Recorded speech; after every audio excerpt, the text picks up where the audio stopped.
विपश्यना के 10 दिन की कोर्स की तैयारी कैसी करना है, आपको अपने बैग्स कैसे प्रिपेयर करना है और खुद को कैसे प्रिपेयर करना है, इस पे तो कई सारे वीडियोस आपने यूट्यूब पे देखे होंगे। लेकिन इस वीडियो में हम बात करने जा रहे हैं अपने मेंटल प्रिपरेशन की, जो कि हमें विपश्यना जाने से पहले करना है। और माइंड जो आपका इकलौता साथी है विपश्यना के इस 10 डेज के शिविर में, उसको भी तो प्रिपेयर करना ज़रूरी है। जब आपने अपने बैग्स प्रिपेयर किए तो आपने अपने आप को प्रिपेयर किया, लेकिन आपके माइंड का क्या? नमस्ते, मैं हूँ आयशा, एक विपश्यना स्टूडेंट।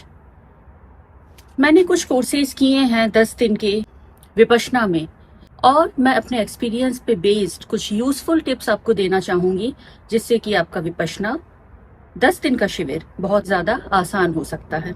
जैसे कि आप जानते ही होंगे कि विपश्यना शिविर के इन 10 दिनों में आप पूरी दुनिया से कट ऑफ हो जाएंगे। आपके फैमिली मेंबर्स, आपकी रिलेशनशिप, कॉलीग्स, ऑफिस, सम टास्क्स, फ्रेंड्स, ये सब आपको बहुत याद आएंगे। कई बार आपको ध्यान आएगा, अरे उस काम का क्या हुआ, वो उस मैटर का क्या हुआ, वो जो काम मैं पेंडिंग छोड़ के आया था, किसी ने उसको पूरा किया या नहीं। समटाइम्स आपको चिंताएं सताएंगी तो समटाइम्स रिस्पॉन्सिबिलिटीज। मेरी सलाह ये है कि आप अपने सारे पेंडिंग टास्क्स विपश्यना शुरू होने के पहले ही खत्म कर लें। जितना आप अपने दिमाग को खाली करके आएंगे, मन को जितना बेफिक्र रखेंगे, ये कोर्स आपके लिए उतना ही आसान होगा। ध्यान रहे, इन 10 दिन का आपको पूरा फायदा उठाना है। जो करने आप आए हैं अपनी लाइफ ट्रांसफॉर्मेशन के लिए, जो पहला कदम आपने उठाया है, उस कदम में आप पूरी तरह प्रेजेंट मोमेंट में हो। इस बात का पूरा ध्यान रखिए। ऐसी कोई भी चीज़ जो आपके आने वाले 10 दिनों में आपको डिस्ट्रैक्ट कर सकती है, उस इशू को ऑलरेडी सॉल्व करके ही विपश्यना शिविर में जाएं। अपनी सारी चिंताएं, सारे बैगेजेस, सारी रिस्पॉन्सिबिलिटीज़ को विपश्यना के गेट के बाहर ही टांग के छोड़ के आएं। और ये जानिए कि 10 दिनों के बाद जब आप आएंगे बाहर, तो आप कोई भी आने वाले इशू का सामना करेंगे। मैं जानती हूँ ये पूरी तरह से कर पाना हर समय पॉसिबल नहीं होता, पर मैं ये कह रही हूँ कि विपश्यना शिविर में worries, concerns, responsibilities, mental and emotional baggages को लेकर मत जाएं। ये फ्री माइंडसेट कोर्स के दौरान आपकी बहुत मदद करने वाला है। इस बात का पूरा विश्वास रखें कि प्रकृति अपना ख्याल स्वयं ही रखती है, और आपकी जो भी चिंताएं हैं, आपके परिवार की, काम की, दोस्तों के प्रति, सबके साथ सब कुछ ठीक ठाक है। आप जब इन 10 दिनों के बाद बाहर आएंगे तो रियलाइज करेंगे कि मैं फालतू में ही चिंता कर रहा था, और चिंता करते हुए मैंने अपना कितना सारा टाइम वेस्ट कर दिया। जब भी आपको किसी की याद सताए या कोई चिंता हो, बस आप अपने आप से यही बोलिए कि प्रकृति, nature will take care of itself. मैं यहाँ एक अच्छा काम करने के लिए आया हूँ और सब कुछ अच्छा ही होगा। प्रकृति मेरा पूरा साथ देगी, और इन 10 दिनों के बाद जो भी होगा तब का तब देखा जाएगा। मैं अभी अपना पूरा ध्यान प्रेजेंट मोमेंट पे रखूंगा। दूसरी बात यह है कि विपश्यना शिविर में आप सिर्फ और सिर्फ अपने माइंड और थॉट्स के साथ होते हैं। यू विल रियलाइज कि 2 तरह की सोचें आती हैं, एक पॉजिटिव, एक negative.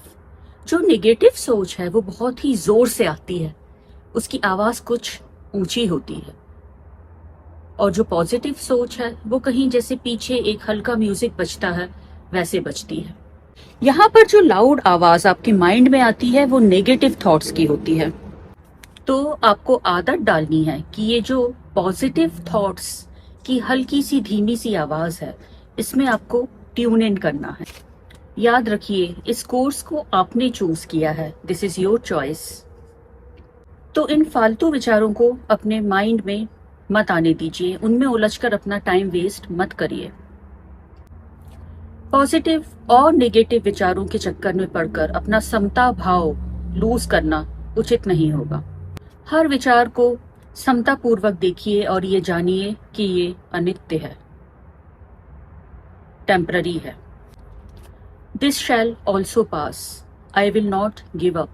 I will do my 10 days course successfully. Diligently. Thoughts बहुत ही पावरफुल होती हैं। इनकी एनर्जी से आपकी मेंटल स्टेबिलिटी को बनाए रखिए। ये समता भाव और दृढ़ निश्चय आपके बहुत काम आने वाला है। तीसरी इंपॉर्टेंट बात, इस 10 दिन के शिविर में आपके पास एक बहुत स्ट्रॉन्ग सपोर्ट मौजूद है, आपके विपश्यना टीचर। आप समय समय पर टीचर से बात करके अपनी समस्याओं का हल ढूंढ सकते हैं। टीचर से मिलने का समय आपको रोज ही दिया जाता है।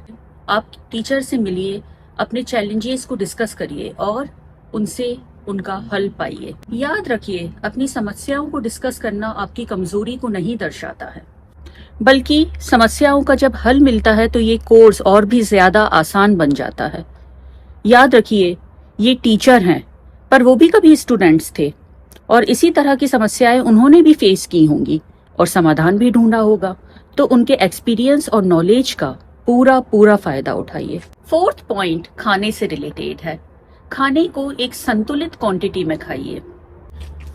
विपश्यना शिविर में आप सुबह 2 बार खाना खाते हैं, ब्रेकफास्ट एंड लंच। ये आपको संतुलित क्वांटिटी में खाना है। संतुलित का मतलब क्या होता है? ना ही आपका पेट पूरी तरह से भरा हो और ना ही वो खाली हो, which means you have to avoid extremes. Over eating तो हमें कभी भी नहीं करना चाहिए, बट स्पेशली इन 10 दिनों में ओवर ईटिंग से परहेज कीजिए। अगर आप भूखे रहेंगे तो भी ध्यान में आपका मन नहीं लगेगा, और अगर आप ओवर ईट करेंगे तो आपको नींद आने लगेगी। इसलिए करीब 2-3 दिन आपको लग जाते हैं ये जानने में कि आपको क्या क्वांटिटी सूट हो रही है। याद रखिए, यहाँ पे आपका कोई भी फिजिकल वर्कआउट, फिजिकल एक्टिविटी नहीं होती, तो ये आम दिनों जैसा नहीं है। इसलिए आपका माइंड भी रजिस्टर करने में टाइम लेता है कि आपको कितना खाना खाना है। एक और बात यह है कि कुछ लोग स्ट्रेस आउट होने लगते हैं because of new schedule, new rules, new timings and everything. तो वो उस स्ट्रेस में आके स्ट्रेस ईटिंग करने लगते हैं, जो कि उनकी प्रगति में बाधा बनती है। जैसा कि मैंने कहा, कुछ दिन में आपको खुद ही पता चल जाएगा कि आपको ब्रेकफास्ट में क्या खाना है और कितना खाना है, आपको लंच में क्या खाना सूट हो रहा है। आपको एक्सट्रीम में नहीं जाना है, ना ही कम खाना है और ना ही ज्यादा। Now fifth point is very important to understand. Vipassana शिविर में आपको बहुत ज्यादा मात्रा में विचार आएंगे। यूं तो मनुष्य को करीब 70,000 विचार हर दिन आते हैं, लेकिन विपश्यना शिविर में आपको महसूस होगा कि ये विचार बहुत ही ज्यादा आ रहे हैं, मैं क्या करूं। ये विचार आपको रोज ही आते हैं, लेकिन आप रोजमर्रा के कामों में डिस्ट्रैक्टेड रहते हैं। लेकिन अभी आपका माइंड शांत है, एकाग्र है, अलर्ट है, इसलिए आपके नोटिस में ये सारे विचार ज्यादा आ रहे हैं। आप बिल्कुल भी परेशान ना हो, अपनी समता ना खोएं, सिर्फ विचारों को आता जाता देखें और विचार अपने ही आप कम होते चले जाएंगे। अगर हम विचारों में उलझते हैं तो हमारा दिमाग थकने लगता है और समता भाव खोने लगता है। Good thoughts, bad thoughts, filthy thoughts सबको आती हैं। ये बात जानिए कि जो आपके साथ हो रहा है वो सिर्फ आपके साथ नहीं हो रहा है, बल्कि सबके साथ होता है। जब कोई भी विचार आए, just accept it, acknowledge it कि मुझे विचार आया है, and let it go as easily as it came. उस विचार से लड़ना शुरू मत कर दीजिए, अपने माइंड से लड़ना शुरू मत कर दीजिए कि मेरा माइंड बिजी है। एक लविंग काइंडनेस का भाव, प्रेम का, पेशेंस का भाव खुद के प्रति बनाए रखिए। आप विपश्यना शिविर में अपने मन का स्वभाव पलटने आए हैं। अगर फिर से वही गुस्सा करने लगे, फिर से पेशेंस खोने लगे, चिढ़ने लगे, चिड़चिड़ाने लगे, तो फिर आने का फायदा क्या हुआ। So let your thoughts flow. जब आप इन सारी बातों का ध्यान रखेंगे तो 10 दिन के विपश्यना शिविर के बाद आप बहुत ही मजबूत, टफ और हार्ड बन के बाहर आएंगे। अपने माइंड पर विजय पाने के लिए ये आपने पहला कदम उठाया है। All the best for your Vipassana शिविर, and I hope you see life transformational changes after this course. ये बात तो मैं कह सकती हूँ, ये 10 दिन आप अपने जीवन काल में कभी भी नहीं भूलेंगे। अगर आपको इस वीडियो से कुछ भी अच्छी जानकारी मिली है तो please like and share with those who need it. अगर आपके कोई भी दोस्त, रिश्तेदार, पहचान वाले विपश्यना शिविर की तैयारी कर रहे हैं तो उनसे इस वीडियो को शेयर करना बिल्कुल भी ना भूलिए। If you are new to my channel, please subscribe and don't forget to hit that bell button. If you have any questions, feel free to reach me out on my social media handles. Links are given in description box. आपका मंगल हो. नमस्ते.